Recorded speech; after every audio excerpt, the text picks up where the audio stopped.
Samsung yazıcıdan çıkan fırçasız bir motor. Motor üzerinde kendi sürücü kartı var, ancak bu kart pek fazla bir işe yaramıyor. Çünkü yazıcıyla birlikte kullanılması gerekiyor. Hem motoru tam güçte çalıştırmaz, hem de zorlanmalarda motorun durmasına sebep olur. Yazıcıdan söktüğüm bu fırçasız motoru elimdeki ESC ile çalıştırmayı deneyeceğim. Bu ESC de 12 volt. Bu motoru tam güçte çalıştırmayacak. Ama sonuç ne olacak bir bakalım.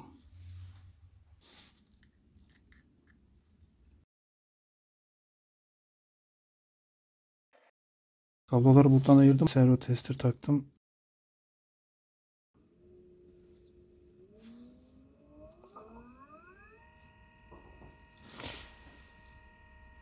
Benim ESC 12 volt. 24 volt için nasıl bir sonuç verir bilmiyorum.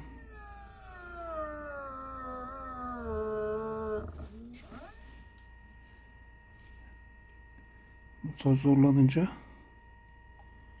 ESC gücü kesti. Son hızda. Motorun dönüş yönünü değiştirmek için şu kabloları değiştirmeniz yeterli.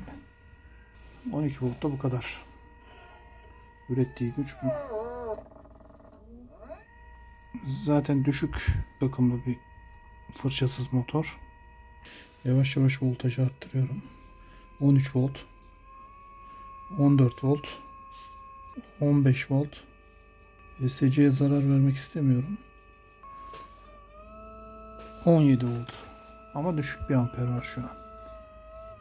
İzlediğiniz için teşekkürler. Daha sonra devam edeceğiz.